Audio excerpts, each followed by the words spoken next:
a friend a jack was see a J. And a jack Quapia. Almost such a sound. 87.9 Kumasi. Omona design sa kunyano. And yet nanano diano pacho. The ananwa Mampani a call Parliament. The Nesi Hona or Cotton. Good. And what's him near come? Now, Papano, the team now here was led by 87.9 Kumasi. They are more for PV Jantua. Nti no pe oba me busa no kwan mo fa so a wo mu hu no in fact team no so no work on it na e ba so hu what say yes so no ye movie na yes na because you see can you no nkomo am te fa papa hu pa ne after wo mu ani after say wo mu hu no any how they are now free ni mu ne sikaye moja mo panyum na mame engineer nya bete but waye adwuma nti omko hwe no according to information which me of aba PV bar obeka ho asem me no be di ho nkomo ase mampani na ka say wo mo kohwehwe so ekrum no saade no na adi enwa adi abro na ma ye Black Stars no duru ba bi na mpanimfo na omobo Black Stars nse mo yakwaje cap aba na ya bobo na amfi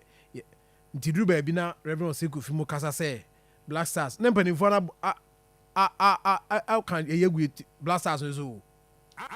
eno cry nya wo horo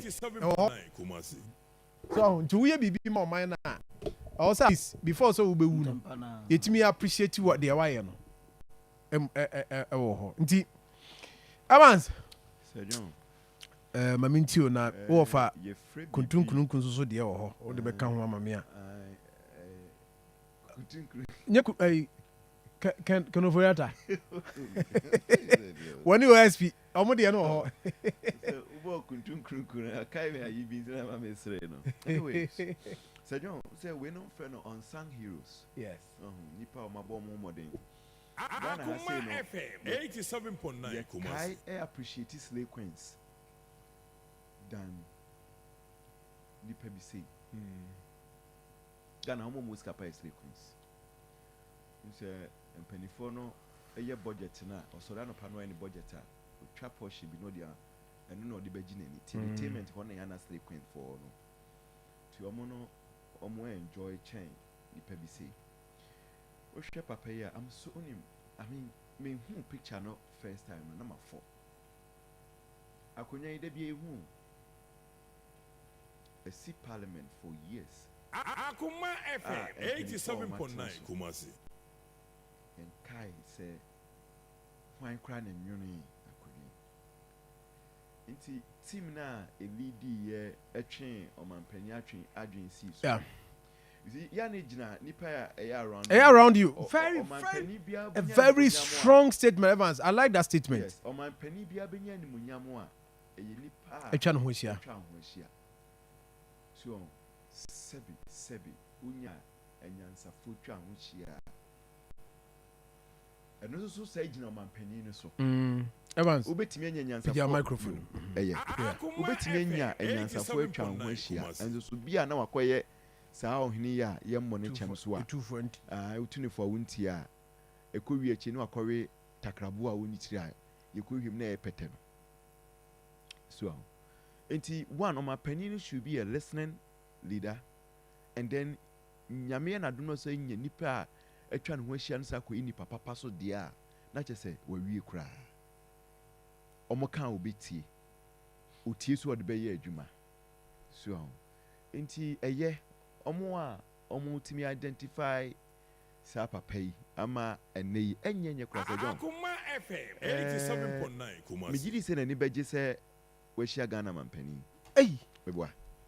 mo de mo fa mo baby anu wo chia no no enu ye baako enti obenya photo baako ato ho eni fi se John say ye say kan say ye de agya kwa ye nya no kwa bua mu ade David ye nya David anu kra de enka kra Evans na nchia kra ye de ama so chai there envelope chai e be fat chai na nyame na dom na se bia da no so man pani ni good mood na okache te papa mi ni baby kra mpo da why kra no say nya dan bi kra say free mu eno no nya man pani ni botomu o man no na ye da na se yes e wo dwumadi a odi ye bibiri na wo ho ye nhwehwe wo mo yeah so na ye mo maba so wunim ma ye nhwe ma na nya political so oh yeah no kwasem ni say ye woni pa no bi wo ho a ebetumi amba say they belong to the other political party but oma ya ade a Ghana enumunyam ye nhwe mo maba so omo ye Ghana for I don't know ye nga say we Akoma FM 87.9 Kumasi. We CPP ni onye ndisi ni nti ye mfi no dabi ye nhwehwe no na ye mo na baso na nye hwe so de ma afoforo say John say utiwe why bibia ma man kronkron Ghana na abo abaso a say dan kwa ma bi sume ya minso nim say daachi bi no meso so ye bebo ma baso so nanse na picture be fly yesi police ni onu di kan police ni ba ana oba odi kan e koko police okay e wo Ghana ha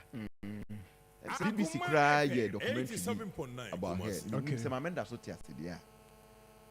wori mu nyina wo sit me hwe om ne ebo mapa so e kwan so nkoso efe enika se jom bisi ya right me da say na before say be fa we me be say fa we transport fare no I won here me be say